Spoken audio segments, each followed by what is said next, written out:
खेल जगत में एक बार फिर नीरज चोपड़ा ने विश्व एथलेटिक्स चैंपियनशिप में स्वर्ण पदक जीतकर इतिहास रच दिया है। वह ऐसा करने वाले पहले भारतीय खिलाड़ी बन गए हैं। नीरज की इस उपलब्धि पर पूरा देश खुशी से झूम रहा है।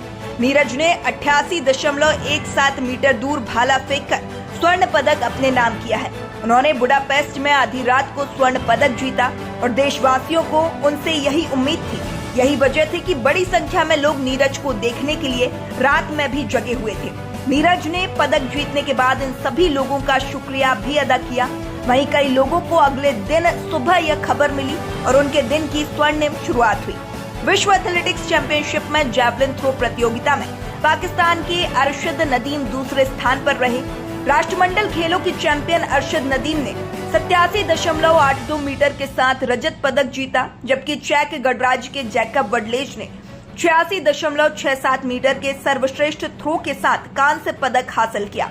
बुडापेस्ट में स्वर्ण पदक जीतने के बावजूद नीरज थोड़े निराश लग रहे थे। उन्होंने कहा कि आज रात 90 मीटर से अधिक थ्रो करना चाहता था, लेकिन इसके लिए सब कुछ मेरे पक्ष में होना जरूरी है।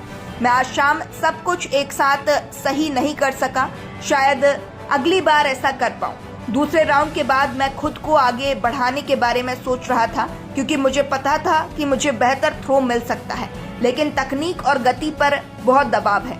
हमें क्वालिफाइंग राउंड में बहुत जोर लगाना होता है। क्वालिफाइंग राउंड के बाद रिकवरी के लिए केवल एक ही दिन था, इसीलिए यह भी एक बड़ा कारक था। मैं आखिरी थ्रो तक खुद को आगे बढ़ाने और बेहतर थ्रो करने की प्रेरणा के साथ आगे बढ़ता हूँ।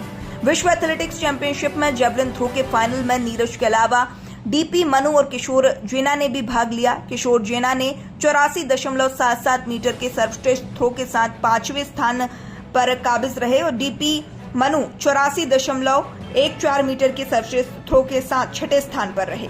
विश्व चैंपियनशिप में 2022 में रजत पदक हासिल करने वाले नीरज का इस प्रतियोगिता में यह दूसरा पदक था। इससे पहले अंबू बॉबी जॉर्ज ने महिलाओं की लंबी कूद के लिए 2003 विश्व चैंपियनशिप में देश के लिए कांस्य पदक जीता था। बहरहाल खेल जगत में भारत के बढ़ते कदम के बारे में आपकी क्या प्रतिक्रिया है, हमें जरूर बताएं।